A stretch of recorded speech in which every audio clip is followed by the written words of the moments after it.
Hello students. अब जो हमने वहाँ तक कल हो गई थी हमारे पोरस और नॉन पोरस वुड हो गई थी, हार्ड वुड क्या होती है, सेफ वुड क्या होती है, सब कुछ हो गया था।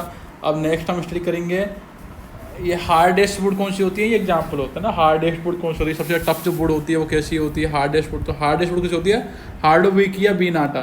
तरीका रखने का, हार्ड मतलब हार्ड से स्टार्ट है, हार्ड वीक या बीन आटा, जिसकी हार्डेस्ट वुड होती है, किसकी हार्ड वीक या बीन आटा। और हेवीएस्ट जो सबसे भारी होती है, ऐसा नहीं है सबसे हार्ड होती है सबसे भारी होती है ना, ऐसा कुछ नहीं होता। तो हार्ड एक अलग होती है, हार्ड वीक या बीन आटा। और हैवीएस्ट क्या होती है, गुआइकम ऑफिसनेल, किसकी होती है, गुआइकम ऑफिसनेल। तो हार्ड तो हो गई उसकी, और गुआनिकम ऑफिसनेल ये क्या होती है, सबसे टफेस्ट, सॉरी टफेस्ट नहीं, हैवीएस्ट वुड होती है, सबसे भारी होती है। और लाइटेस्ट वुड वो बिल्कुल लाइट जो बालसा होता है, जो ओक्रोमा लेगोपस, ओक्रोमा लेगोपस ये होता है प्लांट होता है, जो होता है ओक्रोमा लेगोपस। इसकी जो लकड़ी होती है वो सबसे हल्की होती है। आप इनको सबको नेट पे सर्च करिएगा तो आपको याद करने में और इजी हो जाएगा। जैसे हार्डेस्ट वुड किसी हो गई, हार्ड वीक या विनाटा। और हेवीएस्ट किसी हो गई, गुआनिकम ऑफिसिनेल, ऑफिसिनेल। और लाइटेस्ट किसी हो गई, ओक्रोमा, जो प्लांट होता है ना ओक्रोमा लेगोपस।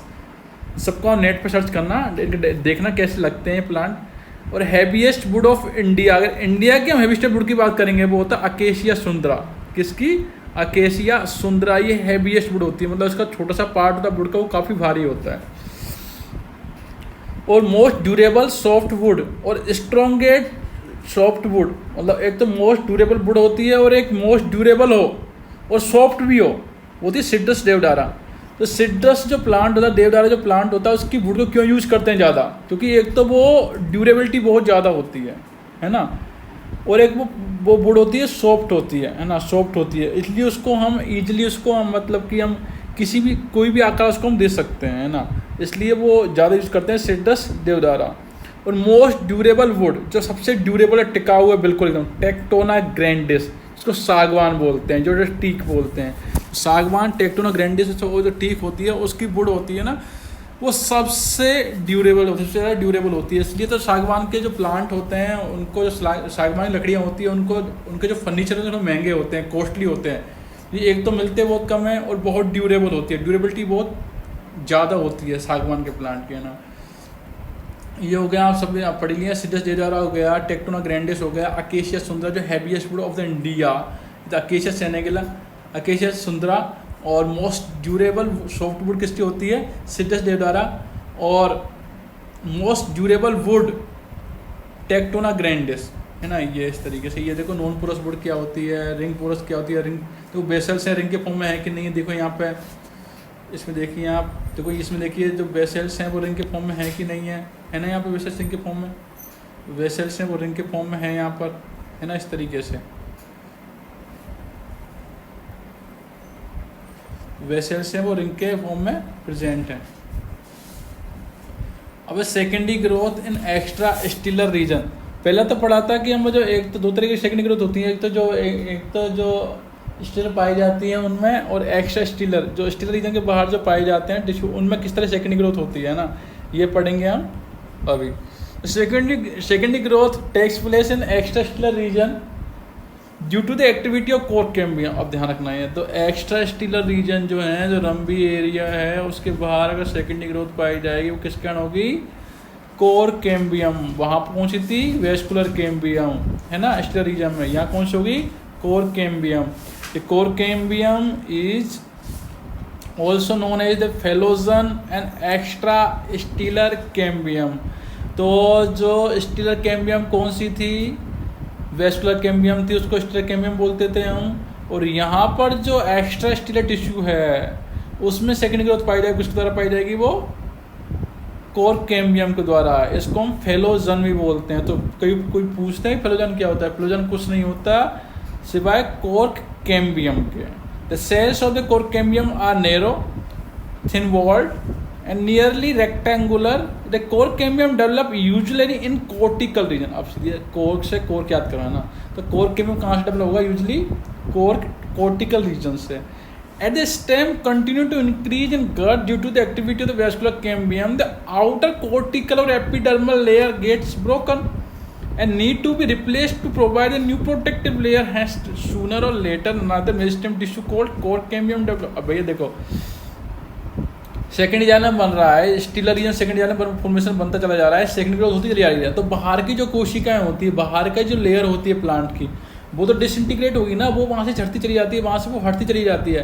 तो अगर वो हटती चली जाएगी तो क्या प्लांट जीवित रह पाएगा क्या? नहीं। तो जो बाहर की जो सेल हैं, जो बाहर की जो सेल जो टूटती चली जा रही हैं, उनको बनाने के लिए भी एक सेकेंडरी ग्रोथ होनी चाहिए कि नहीं, एक ग्रोथ होनी चाहिए कि नहीं। एक बट ग्रोथ कब होगी? जब कोई भाई कैम्बियम होगा, है ना। कैम्बियम के अलावा तो कोई सेकेंडरी ग्रोथ कर नहीं सकता। तो वहाँ पर जो बाहरी जो एक्स्ट्रा टिश्यू हैं जो टूटते चले जा रहे हैं, इंट्रास्टीलर जो स्टीलर जो कैम्बियम है उसके कारण जो सेकेंडरी ग्रोथ थोड़ी उसके कारण जो बाहर के टिश्यू टूटते चले जाते हैं, उनको उनके रिप्लेसमेंट में जो हेल्प करती है कैम्बियम, उसको बोलते हैं हम कोर कैम्बियम। क्या बोलते हैं उसको? Core cambium. The cork cambium is derived from the hypodermis और आउटर पार्ट ऑफ कोर्टेक्स। अब देख लो भैया ये कहाँ से डिराइव हुई है और वो कहाँ से डिराइव हो रही थी, है ना। तो जो core cambium derive from hypodermis of the outer part of cortex की डिराइव हो गई है हाइपोडर्मिस से डिराइव। किससे हो गई? हाइपोडर्मिस से। Outer part of cortex by dedifferentiation. अब डी डिफरेंशिएशन आपको बताया था मैंने, आपको याद हो तो नहीं हो तो फिर बता देता हूँ। डी डिफरेंशिएशन होता है मतलब जो परमानेंट टिश्यू होता है, उस परमानेंट टिश्यू में अगर वो वापस से डिवाइड हो जाता है, वापस से उसका डिवीजन होता है, वापस से उसका नया वापस से उससे कोई नया टिश्यू बनता है, दैट्स कॉल्ड डी डिफरेंशिएशन। तो जो हाइपोडर्मिस होती है उसकी डी डिफरेंशिएशन से क्या बन जाता है? कोर कैम्बियम बन जाता है। और कोर कैम्बियम जो बनता है उससे सेकेंडरी ग्रोथ होती है, जिससे कि आउटर एक्स्ट्रा टिश्यूज बन जाते हैं। The core cambium is a single or couple of layer, mainly thick. It forms a secondary tissue on the extracellular membrane। ये एक सिंगल लेयर हो सकता है या एक लेयर पाई जाती है कोर कैम्बियम की। तो core cambium divides periclinally to form the some cell towards the outside epidermal side and some cells towards the inside cortex. Those cells which are formed towards the outside become the sovereignized, and due to this these cells become dead. The dead cell are known as the cork phellum। Cork है ना। अब देखो जो बाहर की तरह ये तो कोर कैम्बियम में वही हुआ। कोर कैम्बियम अब अपना क्या डिवीजन करेगा, वो बाहर के एक्सट्रा टिश्यू बनाएगा।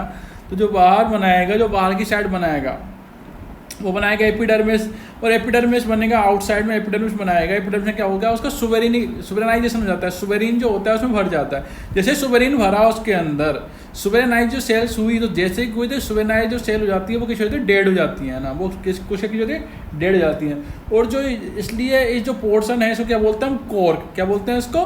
कॉर्क बोलते हैं। ये डेड सेल का बना होता है ना, मृत कोशिकाओं को बना होता है कॉर्क और फेलम। दो cell which are form towards the inside are differentiated into the parenchyma and many contain chloroplast is called secondary cortex और phyloderm। मतलब cortex बाहर की ओर बन गई एपिडर्मिस भैया। एपिडर्मिस को कॉर्क भी बोलते हैं क्योंकि सुवेराइजेशन हो जाता है। अब इनसाइड जो सेल बनेगी वो क्या बनाएगा? अंदर क्या बना रहा है? कोर्टेक्स बना रहा है। कोर्टेक्स तो प्राइमरी कोर्टेक्स बल्कुट क्षेत्र होता है, वो तो ऑलरेडी प्रेजेंट होता है। और दूसरा बनेगा क्या बनेगा? सेकेंडरी कोर्टेक्स बनेगा। तो सेकेंडरी जो कोर्टेक्स होता है उसमें कोशिकाएं जीवित होती कि नहीं होती? हाँ होती हैं। उनमें क्लोरोप्लास्ट भी होता है। वो सेल की पेरेनकाइमेटस सेल होती हैं और उनमें क्लोरोप्लास्ट भी पाया जाता है। इसको बोलते हैं सेकेंडरी कोर्टेक्स, और सेकेंडरी कोर्टेक्स बोलते हैं इसको जो बनाया इसको। और उसका दूसरा नाम क्या होता है? फेलोडर्म। बाहर तरफ तो फेलम बन गई, अंदर कोई फेलोडर्म बन गई। और फेलम और फेलोडर्म ये दोनों मिलकर के क्या, अब phellem and phellogen and phelloderm. Phellogen तो क्या हो गया? Core cambium. फेलम क्या हो गया? एपिडर्मिस वाला पार्ट। फेलोडर्म क्या हो गया? कोर्टेक्स वाला part. Are collectively known as periderm. ये भी तगड़ा है भैया ना। तो जो पेरिडर्म है वो किससे मिलकर बना होगा? एक तो होगा फेलम हो गया, एक फेलोजन हो गया और एक फेलोडर्म हो गया। तीनों में क्या बन जाएगा? पेरिडर्म बन जाएगा। The cork is impervious to water due to the suberin deposition in the cell wall. अब कॉर्क होगा, मैंने कहा कि डेढ़ कोशिका बना हुआ है, बट डेढ़ कोशिका तो there is no conduction of water because of suberization. तो सुवेरिन का जमावड़ा हो चुका है, डिपोजिशन हो चुका है उनकी सेल वॉल में, इसलिए जो वाटर का कंडक्शन होगा वो तो होगा ही नहीं। Commercial cork is obtain from the Quercus suber और commonly bottle cork made from the cork. आपने देखो जो बोतल के ऊपर कॉर्क होती है ना, वो वो भी यही होती है भैया, है ना, यही होती है, यही काम आती है। पर ये हर ऐसे नहीं कि हर किसी प्लांट को एरा गेरा आया उस नत्थु फेरा उस उठा लिया और कोक बना दिया, नहीं। कॉमर्शियली कोक जो आती है, जो अच्छी होती है, जिसकी ड्यूरेबिलिटी अच्छी होती है ना, वो किससे ऑब्टेन करते हैं? क्यूरेकस सुबेर, जो ओक का प्लांट होता है ना, उससे इसको ऑब्टेन किया जाता है। The cork is form in high quantity and secondary cortex is less quantity. वही होता है भैया, देखो वहाँ पे भी कुछ ऐसा ही हो रहा था, कंकाट सेकेंडरी जाने में ज़्यादा बन रहा था और सेकेंडरी फ्लो में कम बन रहा था। यहाँ पे भी यही है कि जो बार वाला पोर्सन है, डेड सेल है, तो वो ज़्यादा बन रहा है, और सेकेंडरी कोर्टेक्स होता है वो लेस क्वांटिटी में बनता है। Cork cambium is more towards outside. The highest activity of cork cambium in the winter autumn. यहाँ भी क्या होता है, विंटर ऑटम जो सीजन होता है उसमें जो कोरकेमियम है उसकी एक्टिविटी ज़्यादा होती है ना। Due to the activity of the cork cambium pressure build up on the remaining layers peripheral of phellogen and ultimately leads the layer die and slough off. Ring of cork cambium remain living and actively only for 1 year.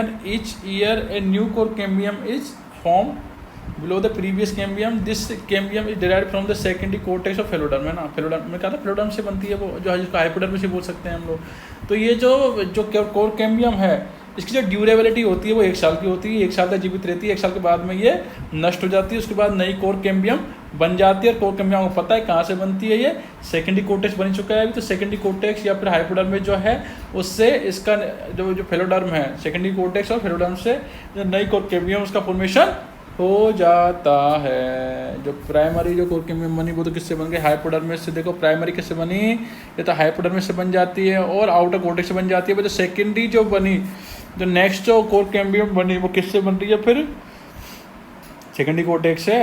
हाँ, सीधी सी बात है। अभी इस class में यहीं तक, आगे discuss करेंगे फिर नेक्स्ट क्लास में।